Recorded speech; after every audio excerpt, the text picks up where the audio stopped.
Hello folks, welcome to loop learnings. और आज के टॉपिक में हम बात करेंगे what makes a good team. So stick around and let's get started.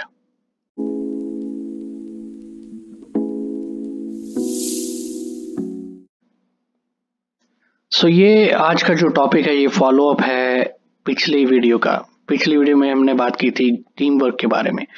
तो आज हम बात करेंगे what makes a good team. किन चीजों की वजह से एक टीम अच्छी टीम बन सकती है। टॉपिक स्टार्ट करने से पहले मैं ये कहना चाहूंगा, आप पूरी वीडियो देखें, एक अच्छा लर्निंग एक्सपीरियंस आपको मिलेगा।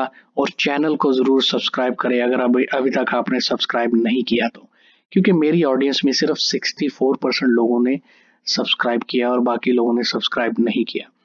अगर आप वीडियो देख रहे हैं और आपने सब्सक्राइब नहीं किया, प्लीज पॉज करें वीडियो को और सब्सक्राइब करें। चले, अब आपने सब्सक्राइब कर दिया तो अब हम चलते हैं टॉपिक की तरफ। तो रिवीजन के तौर पे टीम वर्क है क्या? टीम वर्क एक कोलैबोरेटिव एफर्ट है। एक टीम, एक ग्रुप करती है जो कॉमन गोल अचीव करने के लिए या कॉमन टास्क अचीव करने के लिए वो एफर्ट जो लगाई जाती है उसको टीम वर्क कहते हैं।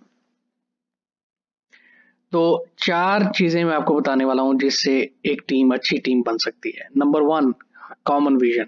कॉमन विजन होना चाहिए आपका एज ए टीम लीडर, आपका एज ए टीम प्लेयर। हमेशा हमेशा सब लोगों को एक ही विजन पे काम करना चाहिए। तो इसके बारे में हम बात करेंगे आगे। एलोकेशन ऑफ वर्क, सबका डिफरेंट स्किल सेट है, हर किसी में डिफरेंट स्किल्स हैं। एज ए लीडर, अगर आप मैनेजर हो, बॉस हो, लीडर हो, तो आपको जो राइट बंदे को राइट काम देना है उसके उसके ऊपर हम बात करेंगे। रिच एनवायरनमेंट, एनवायरनमेंट जो आपका माहौल है जिधर आप काम कर रहे हो वो रिच होना चाहिए, अच्छा होना चाहिए। और चौथी चीज है ग्रेट एट कम्युनिकेशन। कम्युनिकेशन के बारे में मैं हमेशा बात करता हूँ ऑलमोस्ट हर वीडियो में, क्योंकि कम्युनिकेशन बहुत इंपॉर्टेंट है। तो चले अब हम इन 4 चीजों के बारे में अलग से सेपरेटली बात करते हैं। पहला है कॉमन विजन। अब आपका एज ए टीम प्लेयर आपका रोल ये है कि आप अपने टीम लीडर को, आपका जो बॉस है, आपका सुपरवाइजर है, मैनेजर है, आप उसको असिस्ट करें जो उसका कॉमन विजन है, उसका विजन, उसका जो टारगेट है, प्रोजेक्ट है जिसके ऊपर काम चल रहा है। आप एज ए टीम प्लेयर हर टीम प्लेयर को असिस्ट करना चाहिए अपने मैनेजर को, बॉस को, एक कॉमन विजन और कॉमन गोल अचीव करने के लिए। आपको अपने बॉस से पूछना चाहिए कि टीम का विजन क्या है, क्या अचीव करना चाहते हैं। अगर आपको बॉस ने नहीं भी बताया, क्योंकि मैनेजर्स, लीडर्स जो होते हैं उनके माइंड में एक बड़ी पिक्चर होती है, बिग पिक्चर होती है। तो अगर आपको वो बिग पिक्चर का नहीं पता तो आप अपने बॉस को, अपने लीडर को आप पूछ सकते हैं बिला झिझक कि बिग पिक्चर क्या है, आप हमें बिग पिक्चर बताओ ताकि हम उसके हिसाब से फिर काम करें। Your contribution as a member is essential for team. अगर आप एज अ टीम प्लेयर आप कंट्रीब्यूट नहीं करते तो जो कंपनी है, ऑर्गेनाइजेशन है या टीम है, वो कामयाब नहीं होगी वो विजन, वो टारगेट अचीव करने में। अगर आप टीम लीडर हो तो as a team leader, boss और मैनेजर भी आपको उतना ही कंट्रीब्यूट करना चाहिए जितना आपकी इंटायर टीम कंट्रीब्यूट कर रही है। आप सजेशन दो, आइडियाज दो कि टास्क को, एक गोल को, एक विजन को कैसे अचीव किया जा सकता है इफेक्टिवली, एफिशिएंटली, आसान तरीके से और जल्दी कैसे अचीव किया जा सकता है। सजेशंस, आइडियाज देना बहुत जबरदस्त चीज है और इससे आपकी पर्सनालिटी का भी लोगों को पता चलता है और आपकी जो सजेशंस होंगी, जो आइडियाज होंगे, उनको भी पॉजिटिवली लिया जाएगा हमेशा। ये सिर्फ बॉस का काम नहीं है, लीडर का काम नहीं है, सुपरवाइजर का काम नहीं है कि हमेशा विजन पे काम करना। आप भी विजन प्रोवाइड कर सकते हो, आप भी उस विजन पे बोल सकते हो कि ये टीम का विजन होना चाहिए।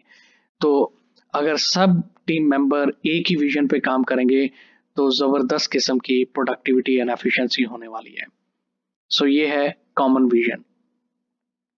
सेकंड पे है हमारे पास एलोकेशन ऑफ वर्क। अब देखें, डिफरेंट रोल्स चाहिए होते हैं डिफरेंट पोजीशंस पे एक प्रोजेक्ट या काम को पूरा करने के लिए। हर किसी के पास डिफरेंट स्किल सेट है। मे बी आप बहुत अच्छे हो एडमिनिस्ट्रेशन में, मे बी आप बहुत अच्छे हो अकाउंटिंग में, मे बी आप बहुत अच्छे हो विजन में, मे बी आप बहुत अच्छे हो डायरेक्शन प्रोवाइड करने में, मे बी आप बहुत अच्छे हो आइडियाज प्रोवाइड करने में। सो हर टीम मेंबर का ये रोल है, हर टीम मेंबर की ये रिस्पॉन्सिबिलिटी है कि वो जो जिसमें अच्छा है वो उसके हिसाब से सजेशंस आइडियाज दे, ताकि एक टीम का जो प्रोजेक्ट है, टास्क है, विजन है, वो पूरा हो सके। आप किस चीज में, किस काम में बहुत अच्छे हो आपको पता होना चाहिए, और दूसरों को भी बताओ, ताकि दूसरों को भी पता होना चाहिए कि आप किस काम में बहुत अच्छे हैं। अगर आप किसी की हेल्प कर सकते हैं तो डेफिनेटली आप करें, लेकिन अपना काम छोड़ के आ, किसी की हेल्प नहीं करें। पहले अपना काम पूरा करें, फिर अगर आपके पास टाइम है तो फिर आप दूसरों की हेल्प करें। और एलोकेशन ऑफ वर्क के बारे में बात आ जाती है। अगर हम स्पोर्ट्स की एग्जांपल लें, जैसे क्रिकेट या फुटबॉल की एग्जांपल लें, तो कैप्टन को पता होता है कि किस प्लेयर में क्या क्या खसूसियात हैं, क्वालिटीज हैं, तो उसके हिसाब से कैप्टन उनको एलोकेट करता है, मतलब किस पोजीशन पे उनको खड़ा करना है। फॉर एग्जांपल क्रिकेट की एग्जांपल लें, कौन अच्छा है बॉलिंग में, कौन अच्छा है स्पिन बॉलिंग में, कौन अच्छा है फास्ट बॉलिंग में, कौन कौन मिड ऑफ पे अच्छी फील्डिंग कर सकता है, कौन अच्छी कीपिंग कर सकता है। ये कैप्टन को पूरा आइडिया होता है, इसलिए वो कैप्टन होता है। तो उसके हिसाब से अगर आप बॉस हो, अगर आप मैनेजर हो, अगर आप सुपरवाइजर हो, तो आपकी ये रिस्पॉन्सिबिलिटी, अगर आपने अपना टास्क अचीव करना है या विजन अचीव करना है, तो आप जो राइट पर्सन है उसको राइट टास्क पे एलोकेट करो। तीसरा है क्रिएटिंग रिच इन्वायरमेंट। तो रिच इन्वायरमेंट का क्या मतलब है? ये सबसे पहले तो जॉब है लीडर की, बॉस की, सुपरवाइजर की, कि वो इन्वायरमेंट ऐसा क्रिएट करे कि जिसमें अ, सब लोग अच्छे तरीके से काम करें। लेकिन आप भी सजेशन दे सकते हो कि इन्वायरमेंट को कैसे चेंज किया जा सकता है। पॉजिटिविटी आप लेके आओ as a team player, as a team leader, as a boss. आप पॉजिटिविटी लेके आओ ताकि आपकी जो पूरी इंटायर टीम है वो पॉजिटिव सोचे और इन्वायरमेंट भी ऑटोमेटिकली पॉजिटिव हो। क्रिएटिविटी लेके आओ आप। क्रिएटिविटी जब आएगी, जब ब्रेनस्टॉर्मिंग होगी, आइडियाज शेयर होंगे एक दूसरे के साथ, तो ऑटोमेटिकली इन्वायरमेंट पॉजिटिव रहेगा।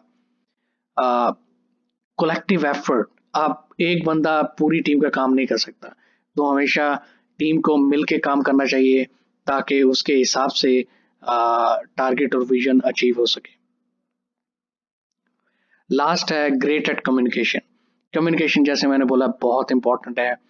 अगर आप कम्युनिकेशन में फेलियर होती है तो बहुत ज़्यादा प्रॉब्लम हो सकते हैं, क्योंकि अगर बॉस के माइंड में मे बी विजन कुछ और है, टारगेट कुछ और है, और पूरी टीम कुछ और काम कर रही है, तो इससे टाइम वेस्ट होगा और विजन भी अचीव नहीं होगा, टारगेट भी अचीव नहीं होगा। अगर आपको कोई इन्फॉर्मेशन है, किसी चीज़ के बारे में डिस्कशन हो रही है, अगर आपको उसके बारे में इन्फॉर्मेशन है तो आप डिस्कस करो, इन्फॉर्म करो। अगर आप किसी चीज़ में अनक्लियर हो, अगर आपका मैनेजर, सुपरवाइजर, बॉस या आपका टीम मेंबर आपको कुछ बता रहा है और आप अनक्लियर हो, तो आप फिर भी बोलो, क्वेश्चन पूछो कि मुझे ये क्लियर नहीं है, तो मुझे आप दोबारा एक्सप्लेन करो। Speak up if you have spotted a flaw. अगर आपको कोई टीम में, प्रोसेस में, सिस्टम्स में कुछ फ्लॉ, प्रॉब्लम नजर आता है, तो आप हमेशा बोलो उसके बारे में। अगर आप चुप रहेंगे और वो फ्लॉ वहीं पे रहेगा, प्रॉब्लम वहीं पे रहेगी, तो वो स्नोबॉल की तरह बड़ा होता जाएगा। कम्युनिकेशन में बहुत अच्छा होना, ये एक निशानदही है कि आप एक अच्छा टीम वर्क पैदा कर सकते हो और आप सक्सेस हासिल कर सकते हो जो भी आप काम कर रहे हो। तो ये था last point, great at communication. Communication बहुत इंपॉर्टेंट है। सो होपफुली आपने कुछ सीखा होगा। अगर आपने नहीं भी सीखा, मुझे आप कमेंट्स में बताएं। और जाने से पहले मैं ये बताना चाहता हूँ कि अगला टॉपिक हमारा है फाइंडिंग योर स्ट्रेंथ। आपकी जो स्ट्रेंथ्स हैं उनको कैसे आप तलाश कर सकते हैं, किस चीज़ में आप बहुत अच्छे हो उनको कैसे आप तलाश कर सकते हैं। सो प्लीज़ चैनल को सब्सक्राइब करें, लाइक करें, शेयर करें दूसरों के साथ, कमेंट करें, और मिलते हैं अगले ट्यूटोरियल में फाइंडिंग योर स्ट्रेंथ के साथ। तब तक अपना ख्याल रखें। Thank you for watching and take care.